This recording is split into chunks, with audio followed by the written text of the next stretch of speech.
بسم اللہ الرحمن الرحیم۔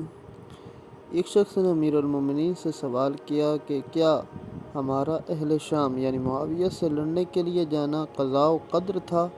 تو آپ نے ایک طویل جواب دیا جس کا ایک منتخب حصہ یہ ہے۔ فرماتے ہیں کہ خدا تم پر رحم کرے، شاید تم نے حتمی و لازمی قضاء و قدر سمجھ لیا ہے کہ جس کے انجام دینے پر ہم مجبور ہیں۔ اگر ایسا ہوتا تو پھر نہ ثواب کا کوئی سوال پیدا ہوتا، نہ عذاب کا، نہ وعدے کے کچھ معنی رہتے، نہ وعید کے۔ خدا نے تو بندوں کو خود مختار بنا کر مامور کیا ہے اور عذاب سے ڈراتے ہوئے نہیں کیا۔ اس نے آسان تکلیف دی ہے اور دشواریوں سے بچائے رکھا ہے، اور تھوڑے کیے پر زیادہ اجر دیتا ہے۔ اس کی نافرمانی اس لیے نہیں ہوتی کہ وہ دب گیا ہے، نہ اس کی اطاعت اس لیے کی جائے کہ اس نے مجبور کر رکھا ہے۔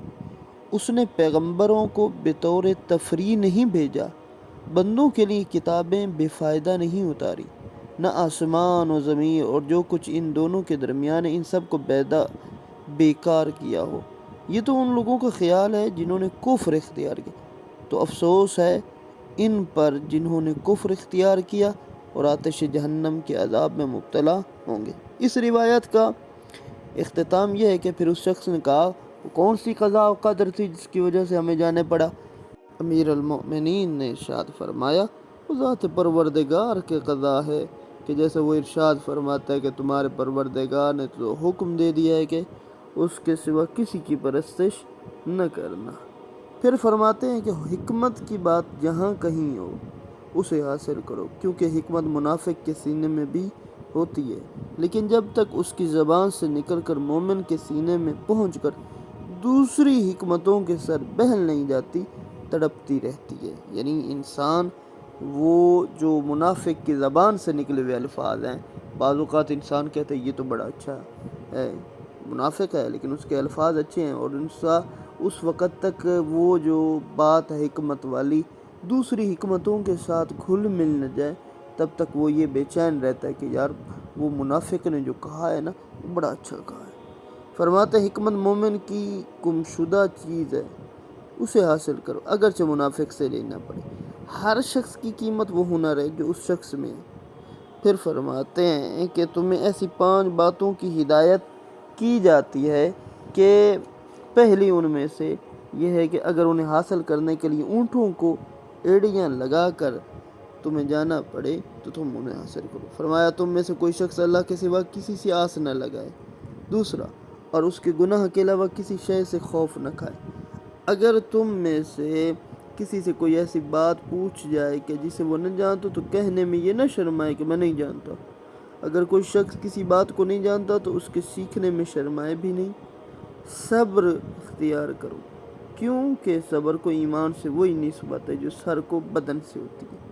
اگر سر نہ ہو تو بدن بیکار، یوں ہی ایمان کے ساتھ صبر نہ ہو تو ایمان میں کوئی خوبی نہیں۔ امیر المومنین کے سامنے ایک شخص ہے، بڑی تعریف کی آپ کی، یعنی کہ وہ آپ سے عقیدت و ارادت نہ رکھتا ہے، تو آپ نے فرمایا جو تمہاری زبان پر ہے میں اس سے کم ہوں اور تمہارے دل میں ہے اس سے زیادہ ہوں۔ یعنی جو تم میری بات کو نہیں مانتے یا مجھے امام نہیں سمجھتے، جو تمہارے دل میں اس سے بہت آگے ہوں، لیکن جو تم زبان سے کہتے جا رہے ہو میری تعریفیں کہتے، میں وہ نہیں۔ پھر فرمایا تلوار سے بچے کچے لوگ زیادہ باقی رہتے ہیں، ان کی نسل زیادہ رہتی ہے۔ جس کی زبان پر کبھی یہ جملہ نہ آئے کہ میں نہیں جانتا، تو وہ چوٹ کھانے کی جگہوں پر چوٹ کھا کر رہتے ہیں۔ بوڑھے کی رائے مجھے ان جوان کی ہمت سے زیادہ پسند ہے۔ پھر فرمایا اس شخص پر تعجب ہوتا ہے کہ جو توبہ کی گنجائش کے ہوتے ہوئے مایوس ہو جائے۔